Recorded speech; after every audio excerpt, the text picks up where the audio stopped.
Hi, everybody. Michael Redden here, and I'd like to talk to you guys today about family meetings. These are very important, especially in the family business process, because the family needs to get together, relate to each other, and talk about this shared thing they have. Whether you've got a lot of money or you have a family business, chances are that more people than just the founder sacrifice things for success. So everyone feels like they have a stake in that, and it is your family. These things should be talked about. How's the business going to do? If some folks aren't quite ripe yet and able to come into that, let's talk about that. How are we going to change that? Do people even want to be a part of things? What policy are we going to have about folks coming into the business who are family members or not? Really, these kinds of things are best to talk about now. We want to have these discussions before they become an issue. We'll determine how we're going to interact with each other, what's important to each of us, what our goals are. Mom and dad at some point should be talking about when they're going to exit the business, what that's going to look like, what their expectations are, where those things are going to go. This communication is really where it's key, and it prevents a lot of those problems later down the road. Even if we're talking about not having business acumen and using business consultants, those things start now. If we start talking about where the business is going to go, how we're going to relate to each other, where people are going to go to school, those kinds of things, who needs help with what. When you have a family business, you really need to start thinking about those things and talking together, because it's these discussions that are going to hold the family together once you're gone. Especially if you're the founder and you pass this on to your kids, then they pass it on to their kids. At some point, those relationships are going to be a little bit different than father, son, brother, sister. There may be cousins to cousins and nieces to nephews.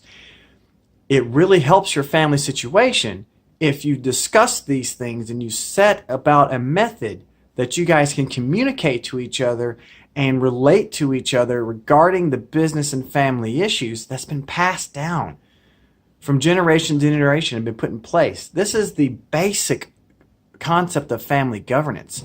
And I firmly believe that a lack of family governance and not really putting formal kinds of processes and things like this in place is why most of our family wealth doesn't transition well to the second generation. It's even worse to the third, because we didn't take the time to talk about these things and really learn how to work together and be together as a family in relation to this business.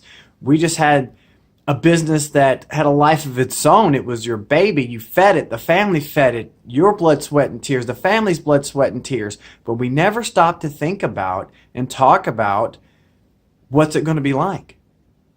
It's really akin to a situation where a married couple are raising a child, and that child comes of age and leaves the home.